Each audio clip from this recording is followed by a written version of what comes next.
Ake ngikhuleke umhlaba wonke nasendaweni zonke la kuhamba kufinyelele khona lo mfanekiso oqoshiwe. Nibingelelwa yingwe ehamba namabhubesi impunga yesintu umfokambanjwa ukhathini. Unyama nambana kwabazonda iqiniso inqawe eshunqulwazi ezinye inqawe eshunqa intuthu. Webafowethu nodadewethu. Uyiphuthe elikhulu ukuthi ubalekele inkinga zakini uhambe uyocasha esontweni. Baningi abantu ababalekela inkinga zakubo umuntu ahamba ayekocasha esontweni. Esontweni akukhona kini. Uyabona njengoba wena isonto lihamba phambili kangaka nje kuwena, ngifuna ukukukhumbuza mina ukuthi esontweni akukhona kini. Kodwa esontweni ila uyokhonza khona. Inkinga zakini zikini zikulindile. Ezasemsamo zikulindile. Uyabona lento bafowethu esiyenzayo sabantu ukuthi sibalekele inkinga zasemakithi sihambe socasha emasontweni. Size sithi inkinga zasemakithi emsamo ekufuza ngabe sizilungisa emsamo yasemakithi. Sithi sozilungisa emasontweni. Sazoshaya lonto. Sazoshaya lonto ngoba isizukulwane sozalwa lawo macala lawo.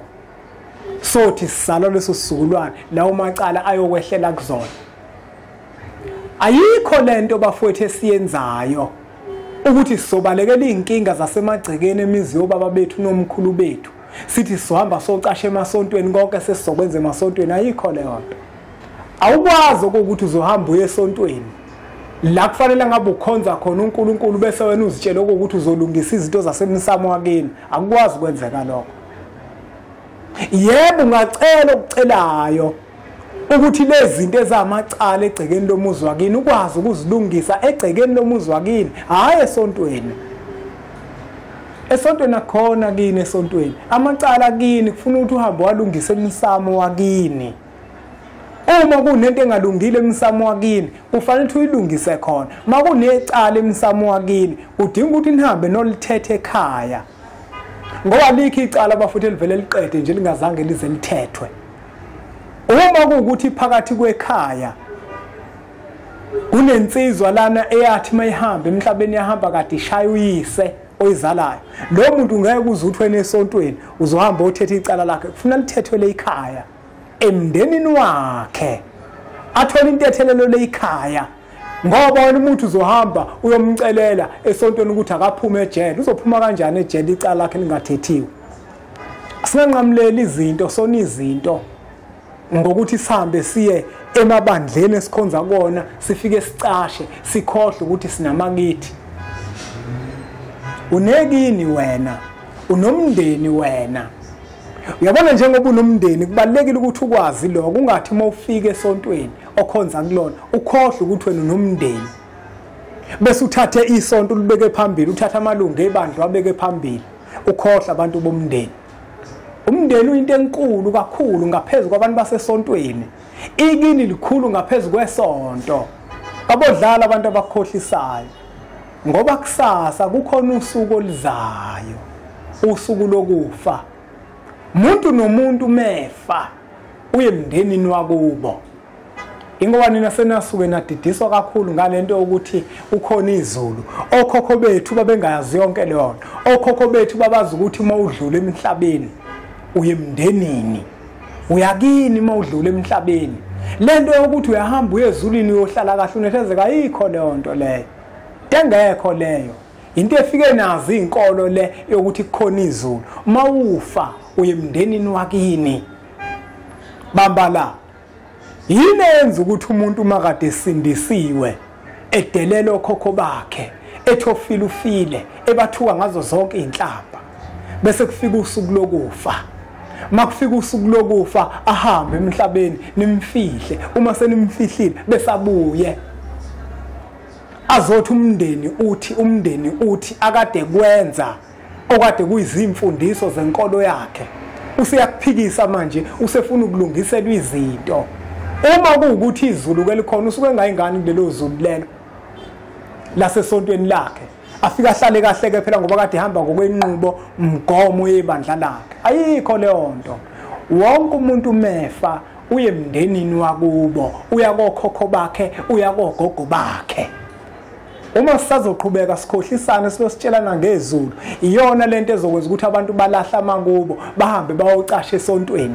Ngoba umuntu wazi ukuthi khona izulu azongena kulona uma ehamba kahle ngokwasesontweni. Hamba kahle ngokwakini. Bese esontweni ukhonza uNkulunkulu, ugcina imithetho yakho uNkulunkulu njengoba uyigcina imithetho yakini. Mawuhluleka ukugcina izinto zakini, uzozigcina kanjani izinto zamkhulu omkhulu? Umkhulu womkhulu wawadala amathongo ethu. Ingakho umkhulu omkhulu medala umuntu, umdala ngomuntu amdalile yena. Ngoba umuntu iyona nto ayibeka phambili kumuntu.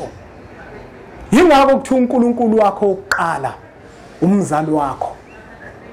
Wena kodwa uhloniphe, wena ufuna ukuhlonipha esontweni. Esontweni usenza zonke izinto, uyalihlupha ngazo zonke izinto zasesontweni. Umlando webandla wazi unjengoba unjalo, kodwa umlando wakina uwazi. Wisibula mawunjalo.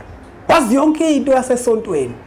Kodwa kini awazi nokuthi ithuna lakhokho wakho liphi, awukwazi uzudhluphe. Kodwa wasesontweni ukwazi konke. Ukuthi ukhokho wakhe izibongo zakhe kwakubani, awukwazi konke lokho. Awazi lutho wena okwakini, kodwa kwasesontweni ukwazi kunjengoba kunjalo. He, asazi noma kokusiza yini ukwazi lokho. Ngoba uma kuwukuthi kade ungenzi kahle emndenini, umndeni unamandla wonke noma kuthiwa ke likhona ke lozulu leni enihlezi nikhuluma ngalo. Mina nje ngazi ukuthi mina kiwe emndenini, mina njengoba ngiphila nje ngikwazi ukuthi uma kwenzeka ngikhothama ngiye emndenini, mina ngiye emakhehleni akithi ezalukwazini zakithi. Angazi kwenye indawo la ngoya khona, mina ngazi ukuthi ngiye emndenini ekuyiyona engisekele. Lento yezulu into esingayazi leyo, into efike nenkolo, into yakamuva okhokho bethu abangayazi. Siqabuka ngenkolo leyo nto ukuthi kukhona izulu, kukhona kwelamathongo emndenini wakini. Ibona abantu abawukhiya abawujikelele empilweni yomuntu, abantu abadala. Ngike ngithukeke mina uma ngibona abantu bedelela abantu abadala, bedelela imiyalelo yabantu abadala, uthola ukuthi ayinacala, ihlambulukile. Umuntu ayidelela imiyalelo yabantu abadala ngenxa yenkolo. Uthola ukuthi nayo inkolo ayikufundisi lokho, ngoba ezinye inkolo kunabantu abaguqula inkambiso yazo, bakhuluma kwabo abakuthandayo. Uthola ukuthi inkolo ayihambisi izinto ngaleyo ndlela, kodwa umuntu lona ohambisa izinto manje ngokwenkambiso yakhe nangendlela akholelwa ngayo yena. Basidelela izinto zokhokho bakho. Khumbula ukuthi njengoba wena ulapha esontweni uvumela abantu ukuthi bakukhohlise. Uma abantu abadala befika kuwena, abantu abadala bekhuluma kuwe, abantu abadala bekuyalela bakuyala ngako ukuthi kulandele, bese esontweni bakuphikisa, basopa, uzoba nenkinga. Uzoba nenkinga. Bantu abaningi uma bekholwa emabandleni, amabandla amaningi ayabaphikisa abantu abaneziphiwo. Yangihlupha lento ukuthi kungani amabandla amaningi acindezela abantu abaneziphiwo. Uyabona inkolo ecindezela umuntu onesiphiwo yihlathi lenkolo lelo. Uma nje inkolo icindezela abantu abaneziphiwo, kufanele wazi ukuthi leyo nkolo yihlathi lenkolo. Ngoba umuntu onesiphiwo, isiphiwo usuke esiphiwo umkhulu womkhulu, umdalo wamdalo wamupha isiphiwo. Ngenkathi ezala umuntu efumbethe, leso siphiwo leso wasiphiwa umkhulu omkhulu. Ukuthi ke kuyehluka ukuthi isiphiwo esinjani. Amabandla uthola ukuthi abantu abemukela neziphiwo zabo, uthola ukuthi kukhona umuntu oculayo esontweni. Ngaso sonke isikhathi makufuneka kuhlatshelelwe lana, bahlabelelisa yena ngoba bayamuzwa ukuthi uyahlabelela. Cula kahle lo muntu, isiphiwo leso azalwa naso. Makufanele ukuthi umuntu akhulume, bakhulumisa yena ngoba unesiphiwo sokukhuluma. Bese kuzothi umuntu uma nesiphiwo mhlambe sokusiza abantu, bavele bamcindezele. Abanjani labantu abaneziphiwo emabandleni enizobacindezela, abanye ningabacindezeli? ngoba phela umuntu okwazi ukukhuluma kahle ashumayela abantu bezwe umuntu lo nesiphiwo sokukhuluma. Umuntu ocula kahle abantu bazizwe ukuthi hey lo muntu wahlabelela, umuntu lo nesiphiwo sokucula. Uma manje umuntu enesiphiwo sokulekelela abanye abantu likuphi icala? Uma umuntu enesiphiwo sokwazi ukubona izinto ezikemfihlakalweni ezizokwehlela abanye abantu neziyinkinga kwabanye abantu, ikuphi inkinga? Hayi bafowethu, abangacindezelwa abantu abaneziphiwo, ngoba isiphiwo iyona nto umuntu ayiphiwa umkhulu womkhulu. Amabandla amaningi ukuthi vele agcwele ukukhohlakala. Ingaka abantu beziphiwo becindezelwa, ngoba abantu beziphiwo bayakwazi ukubona izinto ezokungcola ezingena nabantu phakathi kwebandla. Abantu beziphiwo bayakwazi ukuhogela imimoya engalungile esuka isihlasela ibandla bese bayakhuleka balwe naleyo moya. Iyona ke into ezikuthi abantu beziphiwo bangafunakali, ngoba banehlo lesithathu lokwazi ukubona into ezijulile ezingase zehlela abaholi bebandla nabaphathi bebandla. Manje laba benza izinto ezokukhohlakala ibona bashumayela ivangeli elinjalo lokuthi abantu beziphiwa bacindezelwe, abantu beziphiwa abavumelekile emabandleni. Umuntu menesipho sabantu abadala kasiyeke angasenzi, ingoba vele kunezinto ezokukhohlakala abazenzayo. Bayazi ukuthi abantu beziphiwo baphiwe ihlo lesithathu lokwazi ukubona izinto eziyinkinga phakathi kwebandla. Bangacindezelwa abantu. Umkhulu womkhulu yena owadala abantu. Umkhulu womkhulu yena owadala iziphiwo zabantu. Ukuthi umuntu unesiphiwo sokusebenza ngabantu abadala akusho ukuthi akacindezelwe lowo muntu ngoba isiphiwo sakhe. Njenga nalo munye othi umehlabelela, uhlabelela ngabantu abadala. Njenga nalo munye othi umekhuluma kahle, ukhuluma ngabantu abadala. Isiphiwo siyinto enjalo, yinto sukuyabelwe abantu abadala basuke bekwembethe ngayo. Uma kuukuthi lo omunye yena waphiwa ukuthi uzokwazi ukubona inkinga zabantu bese abasize, angacindezelwa naye ngoba isiphiwo naye athi umezalwa wazalwa esifumbethe.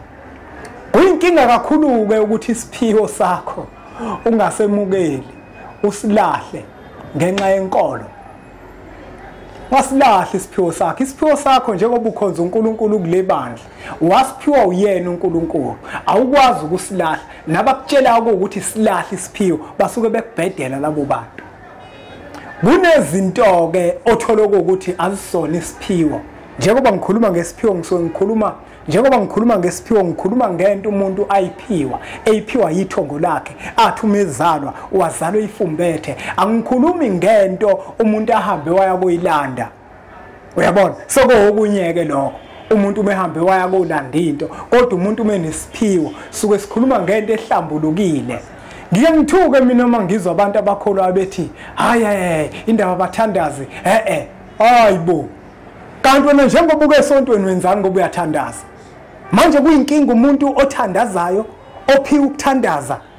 Kuyinkinga yena. Hey kahleni nina.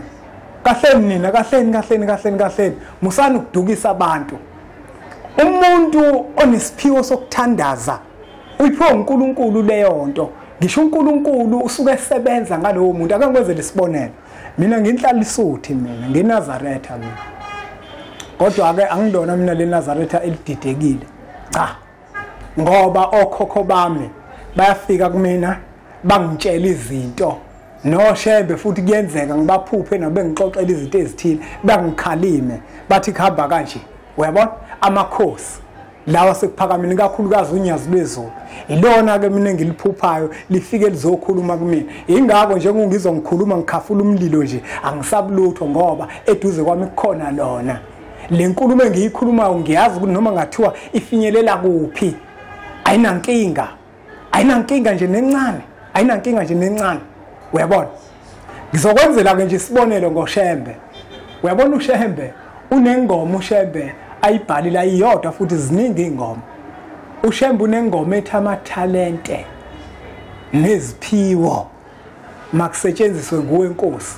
Ingakho uzothi mawufika ebandleni lamaNazaretha uthola ukuthi uzothola mhlawumbe kukhona umshumayeli ozovela kushaye ngamanzi kanje uvele kuphuma uSathane kuwena. uvele kukhuluma isilwane siphume sinqasha sibaleke sisho sasithunywe ubani. Lokho angeke kwenziwe noma ubani, kodwa kwenziwa umuntu onesiphiwo sabantu abadala bakubo, bese kwenziwa isivumelwano noShembe ukuthi uShembe uzokwazi ukusebenza ngaleso siphiwo salowo muntu. Bafana bakithi, hayi ngeke bafana bakithi mina ningilokothe. uShembe akanankinga neziphiwo zabantu, akanankinga nakancane, uyasebenza uShembe ngabantu. Yabona khona insizwe kade ifikile la eMphelandaba, ngizohamba ngiye kubo lensizwa ngokukhuluma nabazali bayo, ngoba uShembe uyayidinga, ufuna ukusebenza ngayo uShembe, kodwa abazali bamanqika. Inesiphiwo yafika ifaka ubuhlalo obumnyama nobumhlophe, inamakhehla asakhe isivumelwano noShembe.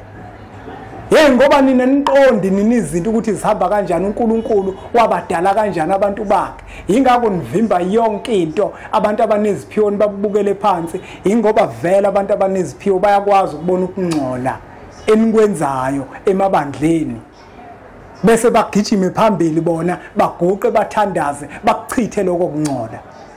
Iyona into eyenza ukuthi abantu abaneziphiwo bangafunakali, ingoba banehlo lokubona izinto ezingalungile enisuke nizozenza nina abantu abayizigebengu.